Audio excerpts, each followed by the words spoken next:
We have to, throughout our lives, make all of these sorts of moral decisions. Most people do it automatically, based on things that they've heard or how they were raised or what they hear at church or what they just generally think is, common practice or good decency, etc. The standard of value, as I understand it, is the enhancement of my life. So in terms of deciding, what career path that you're going on, this could be anything. This could be, where do I want to go on vacation? What do I look in a partner? Do I want to continue this relationship or not?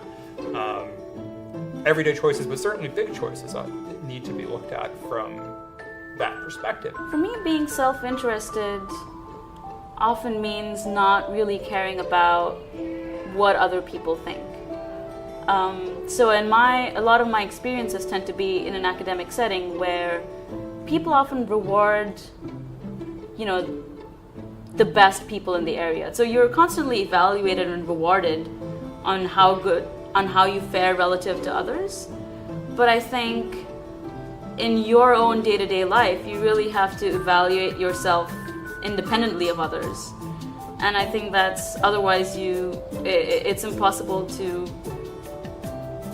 really develop a healthy sense of self-esteem otherwise. If your self-esteem is tied to comparing yourself to others, it's like this moving target that you never reach. I grew up in a context where my parents were very severe and had very strict ideas of what I ought to do. So I didn't have a space to really have that youthful dream of what I wanted to do. So a lot of what I did initially in my career was to create that space. And once I had saved up money to give myself that freedom, that creative space happened much later for me. I was 27 when I started writing my book. And so the book did eventually get published, and it did quite well for the kind of subject matter it was. But more importantly, it gave me a skill set of being a self-starter, and it gave me the experience of doing something I really like. And so then I was able to go back to the business world, but sort of more on my own terms. But I'm actually really proud of the decision I made in terms of where to go to grad school.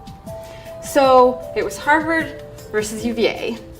I had to ask myself, just really, down to the bottom of my core, why do you want to go here versus why do you want to go here? I talked to a few really trusted mentors, and I read some books that I knew would put me in a mindset that I was happy with and that I would endorse for myself. One of them was The Fountainhead. Psychologically, it was going to be very important, and I knew that, because what it really came down to was, do you want to be brave, or do you want to be popular? Is sort of what it came down to. And then at that point, the choice was really obvious, and I, very proudly and contentedly sent my acceptance email to UVA, and have never looked back since. After 1 year of college, as I said, I'd been artistic. I'd always enjoyed that. I'd always did drawing, did painting, did artistic projects, and really enjoyed that. Didn't see a way I could make a career out of doing that. I got wind of a new movement in art, the sort of classical realism movement, and a resurgence in traditional methods training.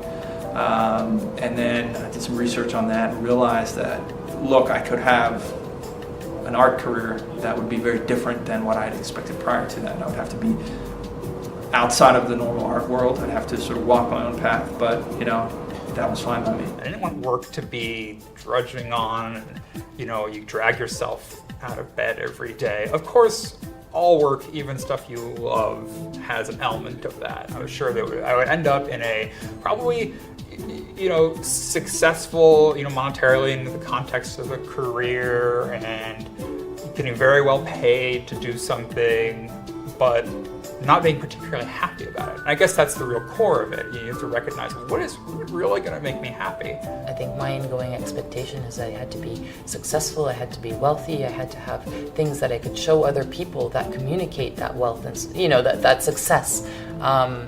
In retrospect, that's not as important.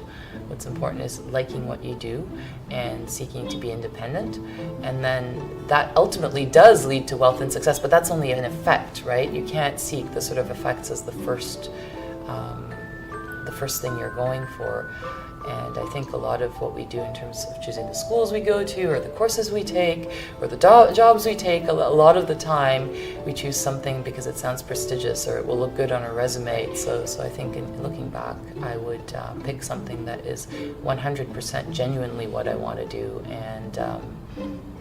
and trust that the success at it will come with the work I put in, right? One of the things I would say to young people today is think very, very seriously about going to college and if that's the right thing to do. The job market, 5 years out, the education system in 5 years are all going to be vastly different. The world is really reconfiguring itself in pretty significant ways, and so that that mandate to think critically, to think for yourself, and decide on your own terms what you're going to do is going to be ever more important. It's only more important now than